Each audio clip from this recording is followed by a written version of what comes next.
저당권 효력 보고 있습니다. 저당부동산 제3취득자 지위도 아주 중요하죠. 저당부동산 제3취득자라는 것은 저당권이 설정되어 있는 부동산을 사가지고 소유권을 취득하거나 또는 그 저당권이 설정되어 있는 부동산에 지상권, 전세권을 취득한 사람, 이 세 사람을 말합니다. 이런 사람들을 저당부동산 제3취득자라고 하는데, 물론 이 사람들은 그 저당 부동산으로 담보된 채권, 채무를 인수하지 않은 거죠. 이 사람들은 설정자에게 돈을 다 줬는데 설정자가 갚질 않아서 저당권자가 경매를 해버리면 소유권 등을 상실한단 말이죠. 그래서 이런 사람들을 보호하기 위해서 마련된 게 저당부동산 제3취득자 보호입니다. 첫째로 저당 목적물에 소유권 취득한 사람도 경매인이 될 수 있도록 해놨고요. 두 번째, 저당 부동산에 소유권, 지상권, 전세권을 취득한 사람은 채무자가 아니지만 자신의 권리를 방어할 수 있도록 변제를 하고, 변제 의무가 있는 건 아니에요. 변제를 하고 구상권을 행사할 수 있도록 이렇게 해놨습니다. 자, 이 변제와 관련해서는 변제기 전에는 당연히 변제 못하죠. 변제기가 도래해야 변제하고요. 변제기가 도래했다면 채무자 의사에 반해서도 채무자가 갚지 말라 그래도 내가 갚을 거다. 그래도 자신의 권리를 방어하기 위해서 변제할 수 있죠. 기억하셔야 됩니다. 저당부동산 제3취득자는 세 사람, 소유권, 지상권, 전세권을 취득한 사람이니까 후순위 저당권자는 당연히 제3취득자가 아니라는 거. 또 변제권이라고 그랬죠. 그 권리인 이유는 연체이자는 1년분만 변제하면 됩니다. 설령 채무자가 2년, 3년 연체를 했다 하더라도 채무자는 2년, 3년 연체를 다 갚아야 되지만 제3취득자는 1년분만 변제하면 되죠. 그 다음에 저당부동산 제3취득자가 제3취득자가 되고 난 이후에 목적물에 지출한 필요비, 유익비 있을 수 있죠. 소유권을 취득하고 뭐 인테리어를 새로 했다든가 이렇게. 저당부동산 제3취득자가 목적물에 지출한 필요비와 유익비를 경매대가로부터 우선 상환 받을 수 있습니다. 특히 유익비는요, 법원으로부터 배당을 받는 거기 때문에, 상환을 받는 거기 때문에 상환기간의 허여도 인정되지 않는다라는 거. 4번 담보책임은 나중에 매매 가서 보시면 되겠죠. 자, 저당권 효력 6번째, 저당권 침해에 대한 구제가 있죠. 자, 저당권 침해라는 건 저당 목적물의 담보 가치가 불강력적으로 또는 누군가에서 감소되는 걸 말합니다.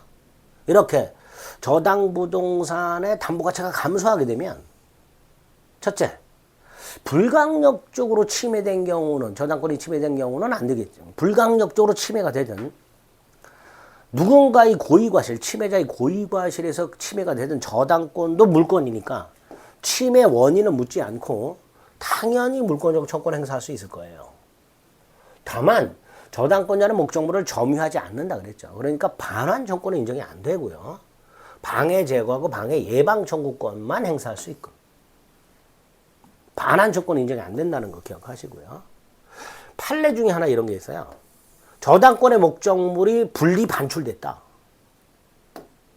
저당권의 목적물의 일부가 목적물로부터 분리돼서 반출됐다. 자, 이게 아직 제3자가 권리를 취득하지 않은 상태에서 분리 반출된 장소에 그대로 방치가 되어 있다면 원래 장소로의 원상회복을 청구할 수 있습니다. 이때 이 원래 장소로의 원상회복 청구는 반환 청구권이 아니죠. 저당권자에게 반환 청구권 인정이 안 된다 그랬으니까 방해 제거 청구권이다. 이렇게 보고 있다라는 거. 4번은 이런 거예요. 동그라미 4번은 1번 저당권이 소멸했음에도 불구하고 말소 등기가 안 되고 있다. 그럼 2번 저당권자는 등기부상으로 순위가 올라가지 못하는 방해 상태니까 2번 저당권자가 소멸한 1번 저당권 말소 등기를 청구할 수 있다. 요거를 이제 유해 등기 말소 청구 이렇게 부르는데요. 자, 이때 이 2번 저당권자가 소멸한 1번 저당권 말소 등기를 청구하는 것은 저당권에 기초한 물권적 청구권이 됩니다. 이런 것들이 이제 물권적 청구권이 되고요. 자, 물권적 청구는 침해 원인을 묻지 않는다 그랬어요. 반면에 불강력적으로 침해된 경우는 안 되지만 침해자가 있고 그 사람의 고의과실에서 침해가 있다. 그리고 저당권자에게 손해가 생겼다.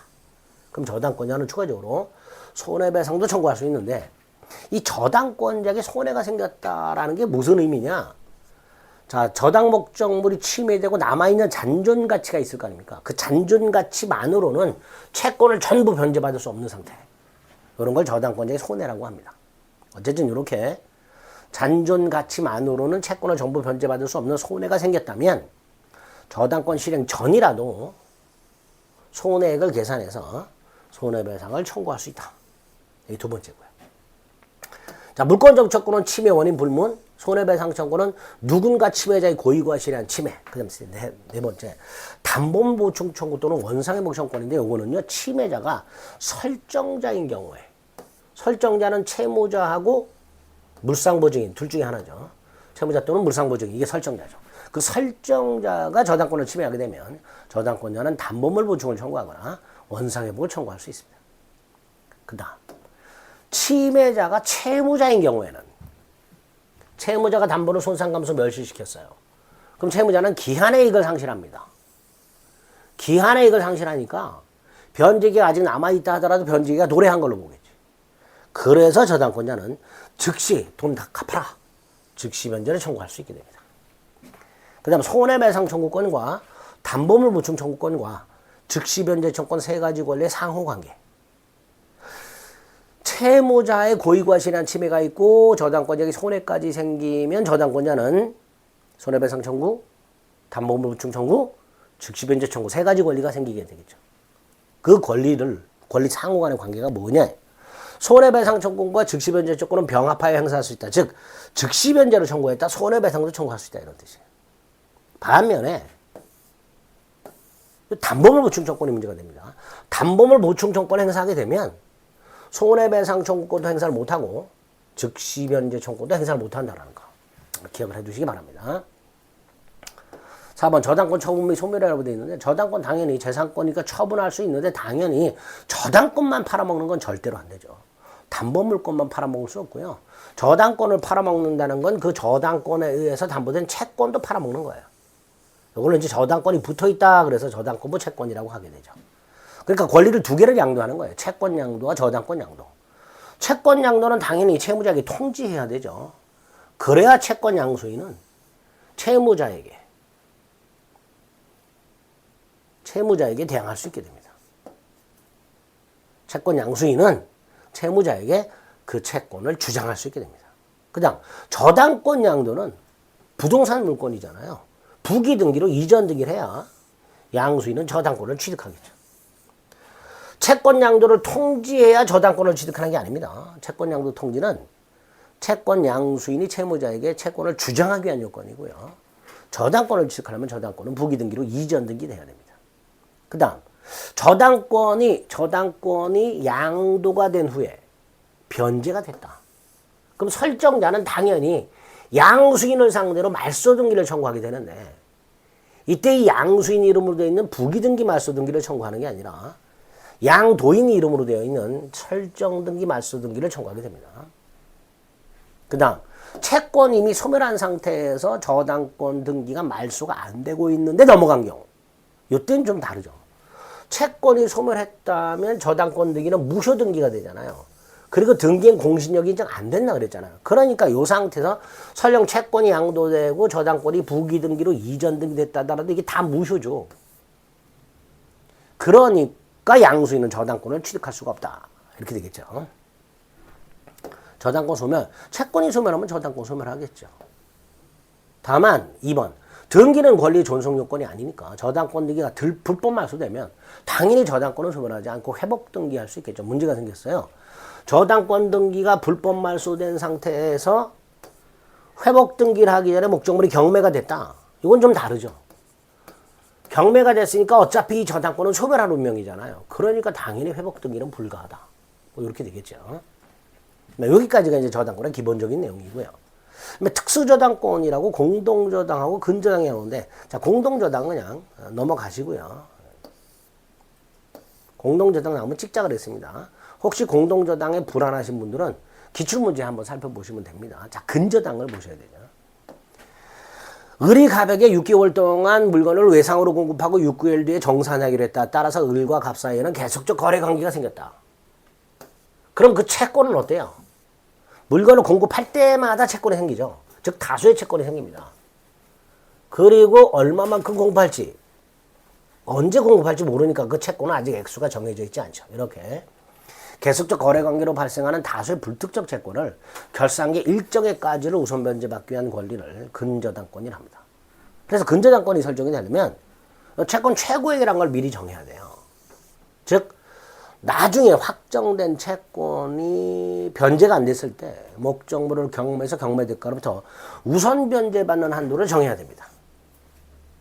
두 번째가 채권이 확정될 때까지는 채무가 소멸하더라도 채권 채무가 일부 소멸하더라도 또 채권 채무가 일부 이전이 되더라도 저당권은 소멸하거나 이전되지 않습니다.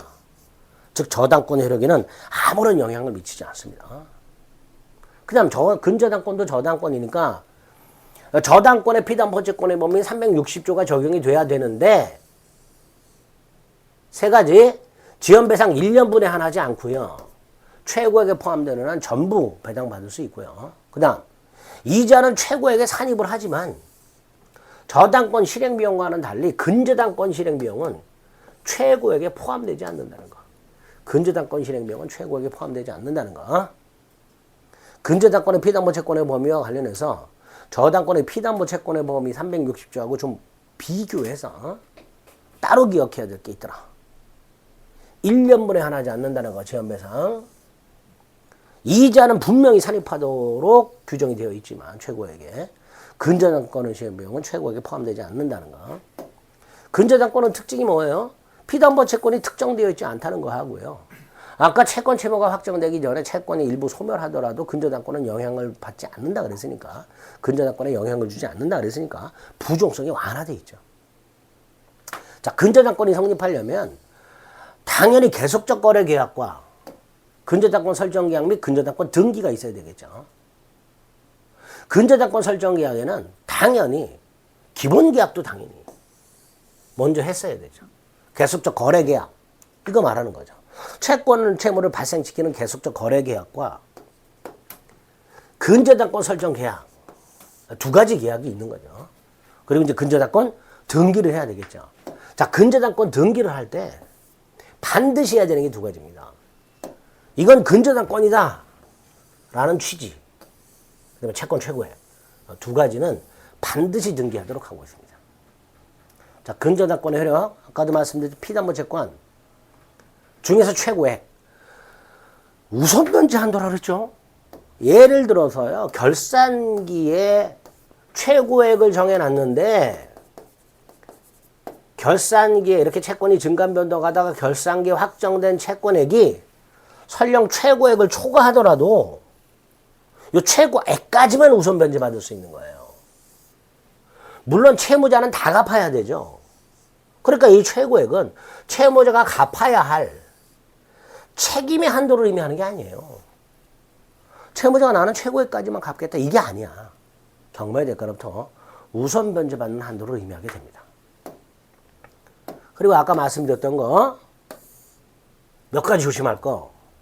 지연배상은 1년분에 한정되지 않는다라는 거. 이자는 최고액에 산입한 걸로 보지만 실행비용은 최고액에 포함되지 않는다라는 거. 이런 거 확인하시고. 자, 채권이 확정됐다. 확정됐다. 당연히 확정 후에 발생하는 새로운 원본 채권은 담보되지 않죠. 확정되면 일반 보통 저당권은 바뀌니까. 물론 확정되기 전에 발생한 채권에 대해서 확정 후에 붙게 되는 이자, 지연손해, 연체이자 이런 것들은 당연히 최고액에 포함되는 한 우선 변제 받을 수 있지만 확정 이후에 발생하는 원본 채권은 담보되지 않는다라는 거. 이런 것들을 피담보채권의 범위에서 기억하시면 됩니다. 자, 그리고 이제 근저당권에서 중요한 거. 언제 확정되느냐? 결산기라든가 존속기한 따위가 도래하면. 그죠? 확정되겠죠. 또 중간에 계약의 해지로 확정이 됩니다. 그리고 중요한 거 두 개. 근저당권자가 경매를 신청하면 신청 시 확정되고요. 다른 후순위 권리자가 경매를 신청하면 경매 절차가 끝나갖고 경락대금이 완납된 때, 요때 확정이 된다는 거. 그리고 아까 말씀드린 대로 확정된 채권액이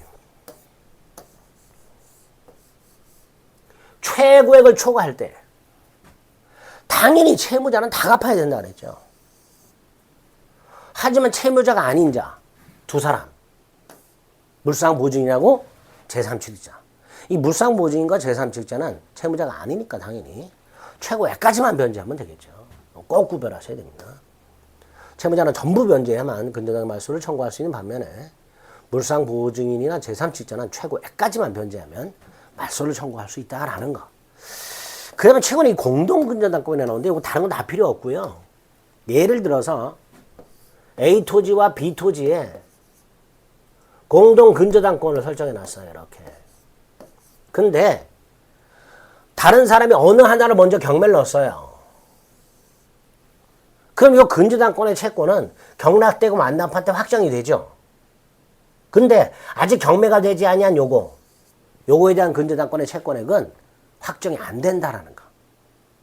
또 여기서 만약에 최고액이 1억인데 여기서 3천을 받으면 이 남아있는 목적물에 대해서 최고액은 7천으로 줄어든다는 거.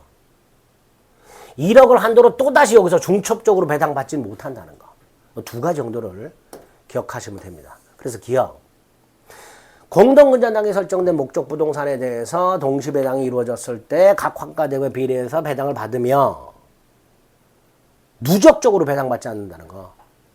A 토지에서도 1억을 한도로, B 토지에서도 1억을 한도로 배당받는 게 아니라는 거. 어느 하나가 먼저 경매가 됐다. 마찬가지입니다.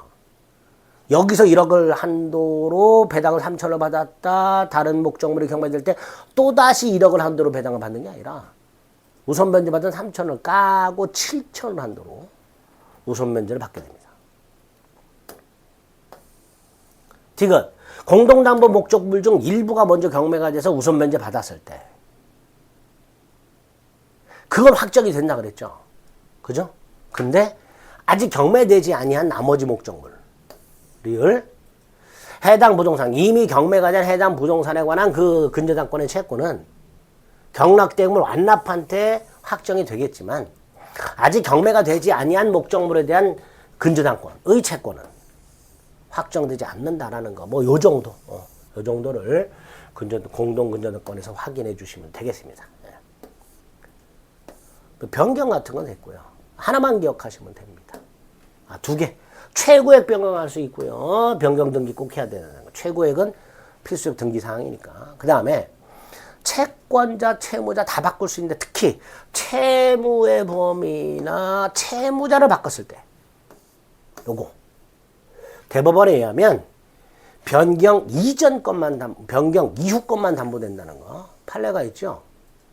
채무의 범위나 채무자를 바꿨을 때 변경 이전 채무는 담보되지 않고 변경 이후 것만 그 근저당권에서 담보된다라는 거 요것만 따로 기억하시면 되고요. 4번 근저당권만 양도하는 건 절대로 안 된다 그랬죠. 뭐 그 정도 확인하시고.